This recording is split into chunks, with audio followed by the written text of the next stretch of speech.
We're going to move on. We got a couple things we got to hit a little quickly now because we lost a few minutes, but we are continuing our 32 and 32 series. Next up on the 32 most important players for the Browns is Siaki Ika, who's a little higher on this discombobulated list due to some clerical errors on our end last week. But Siaki Ika, potentially the second starting defensive tackle for the Browns alongside Dalvin Tomlinson. Earl, I want to start with you. What are you expecting? Wait, what from the number big is rookie? he? What number was he really, or what number is he now? What number was he supposed to be? 28. And can you tell me who 29 and 30 were, please, just so I have a background? Conklin, Jordan Akins, and Cedric Tillman. Okay. Bull really hates this list. Siaki Ika is more important than the starting right tackle? That's what you're telling me? I think so, yeah. Wow. Okay. Go ahead, Earl. Earl does too. Because you had him higher on the list too. Because the Browns have such a good track record of drafting defensive tackles. Those But I guys think have that's why he's important. At least here, I'll start then. Why is he important? No. What was the question? I didn't hear the question. You think Sione or whatever? What round was he drafted, by the way? Third round. All I heard was Earl. I'll start with you. What was the question? Ika. What about? Yeah. it? What is his impact? You think he's more important than Jack? Do you think he's more important than Jack Conklin? Ika? No, but I would have had Conklin higher. No, so I put him. I think he is because he plays. I think he plays a position that's overall weak for the Cleveland Browns. But we don't know if he's going to start. We don't know if he's going to start or not. But We know Jack Conklin's going to start. Yeah, but I just think he's more important because of the defensive tackle position being so weak for the Cleveland Browns. And so he was drafted. A third-round pick to me is a guy that's a starter or your first rotational piece. And how have they done with their third-round pick so far? They have not done great. They have not done great at all. But, I mean, hopefully he can step in and help in the run defense. Hopefully he can, create some double teams and do what he have to do in the interior to create one-on-ones for those edge rushers. But big dude. Athletic dude, seems like he's a guy that, kind of fits what Jim Schwartz likes to do. So hopefully he's one of those guys. We have not hit on third-round picks a lot, but he seems like he's going to be a player. I know he's had a decent camp so far, and I know we can't buy too much into that, but it'll be interesting to see him. I think most of the guys should play this Friday against the Commanders. Yeah. So it'll be interesting to see him in the game. What's the matter? Can I piggyback off Earl real quick and just add one more thing to that before you guys go? Because I know you're going to disagree. Yeah. The Browns were so putrid at stopping the run last year that having a guy like Ika with his size, even if he's not good, demands at least two guys to pay attention on the offensive line. Wrong. Which opens Because, well, first of all, I don't think he's going to start. Jay, let me ask you a question. You don't think he starts? No, I don't think so. Do you we were talking about defensive ends. You said it's hard for defensive ends to make an impact right away as a rookie, correct? Yeah. Isn't it even harder for a defensive tackle to make an impact right away? Yeah, it is, but how often do you hear about rookie defensive tackles having a big rookie season? Not very much, right. But when you look at it, if you're the only rookie that's getting significant minutes amongst guys that are all pro candidates, then it makes your job a lot easier, right? I agree with that. That's true. But defensive tackles almost always take time to develop. Even the best ones take time. And and maybe he is going to start. Maybe I'm crazy.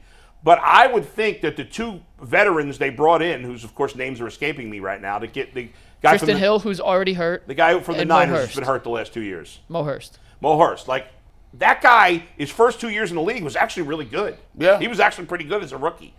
I would think if he's healthy, he's going to be a starter. I'll go to this. I don't know if you guys missed it. This was, I think Cleveland.com had this. And I don't know if it's on the internet, so I don't know if you can pull it up, but he had a really good play in the scrimmage. Hurst or Ika? Ika. Oh. He pretty much was the reason why they stopped him on fourth down. Yeah. He was getting double teamed, and he just knocked the guard in the backfield. The other guy had no angle to kind of down block on him. He not only did that, he locked out, he got Rashad the blocker, and was in on the tackle on a fourth down and won. And it just goes to show you the low center of gravity and the way that they want to play up front. With a guy that big, he's gonna play some significant snaps. The goal for the Browns is to their platoon up front is like people have when you watch the A-Team, right? The A-team had with Mr. T. Love And the everybody had a specific skill set. But they never killed anybody on that show. They never All did. they did was shoot at tires. Yeah, that's it. Why were they always shooting at tires? It was like they never really killed no bad guys. Mr. T would beat everybody up. But like if they made that show now, there'd be a lot of killing. Everybody's gone. Yeah. But A-team, everybody had an explosive guy. They had a muscle guy that just fought. They had a pilot. The pilot, right? Yeah. He was always getting them. Let's get us out of here. Yeah. So that's what they want to do up front. Siaki Ika is what I call he's the bulldozer. He's the guy that, when you need to move a lot of earth, you got to get the dump truck. Yeah. You put him up there. He ain't gonna rush the passer that much, but if you just tell him to get going, get that 340 some odd pounds moving that way, I know that's kind of hard to stop. So I think he's going to be a part of the run game. Yeah. But yeah, I like what he did. I thought I saw some stuff. He's definitely a part of the run game. I'm looking at the defensive tackle list now. I'm on a Cleveland Browns app. Tristan Hill is hurt. Maurice Hurst, he's a really good player when he's healthy. Not sure. We all know Tommy Togiai probably won't make this team. I can't see Jordan Elliott starting. Dalvin Tomlinson is 325 pounds. Siaki Ika is 358 pounds. Yeah, right? we all forgot about Elliott. Wasn't he the projected starter initially? I think he was. I think he was. But he was playing in the Hall of Fame game. Right. So that's crazy. That says a lot. I'm looking at You're this. a non-rookie playing the Hall of Fame game. That's not good. Him and Anthony Schwartz were playing to the very end. I'm looking at this and I'm wondering, like, will who stars depend on what type of package they come out in, right? Well, that's true. And the team they're going against. If they're going against a run-heavy team, if Ika Ika's gonna plays play. significant snaps at defensive tackle, then yeah, he's an important player, sure, no doubt. I just think, and we'll move on to the I just would put last the thing. starting right tackle ahead of him. But if, Fair. Let's move on Jones here. keep playing like that, man. We might have to have a conversation. Or should DeJuan Jones be playing left tackle? That's another conversation.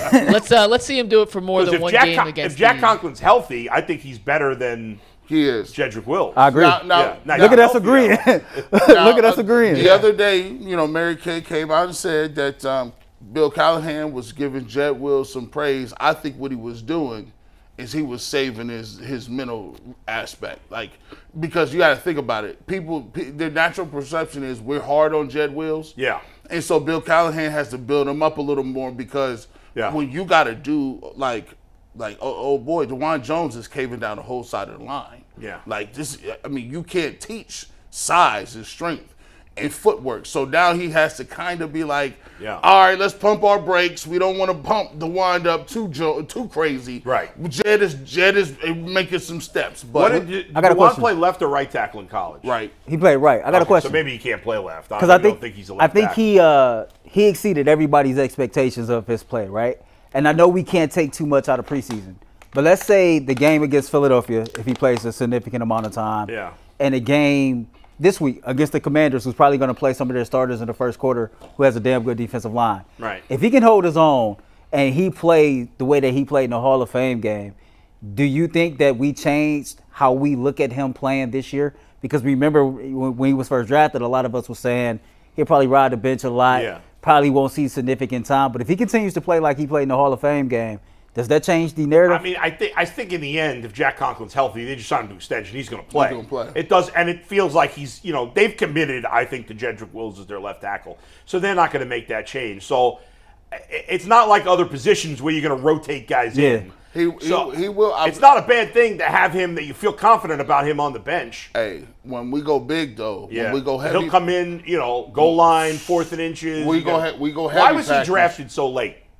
There was the personal questions and personal issues about his character and his love of football. Aha. Okay.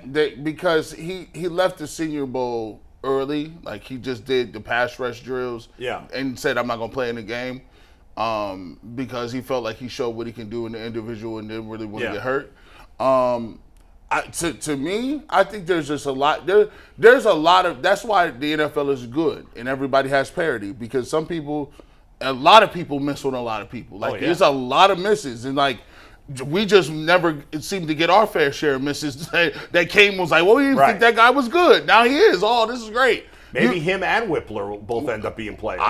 Who knows? But I'm definitely using him on that short package Like when we go heavy, Yeah. like when it's 2 tight ends, I'm gonna take one tight. We'll put him right in there, and you know where we're running the ball at that point. They Two should things. bring Ika in on the offensive line too in those. I let him pull. That's what I'm saying. Make him Two the new things Fridge. real quick. Yeah. For Whippler, Yeah. I know they signed Poachers to an extension. It's essentially a 1-year deal Yeah. that they can extend for 2. If Whippler turns out to be good, Poachers probably is here next year, just out of money-wise. But 2, Yeah. I want to see, as you guys were talking about this, a goal line situation. This will never happen. Yeah. I know this will never happen. But Myles Garrett deep in the backfield with a wishbone formation of Ika and DeJuan Jones as his fullbacks. You're telling me anyone's stopping that on the 1-yard line? That would be. So, You better get low. can you imagine them running a toss sweep? Can you imagine them running a toss sweep on that play? Shout out to the Yin Yang twins. You better get low. Better go between their You legs. see the toss sweep on that, man? Hey, that's Oh, my. crazy. And That's by like 800 pounds of beef right there. you know who would do it? Andy Reid.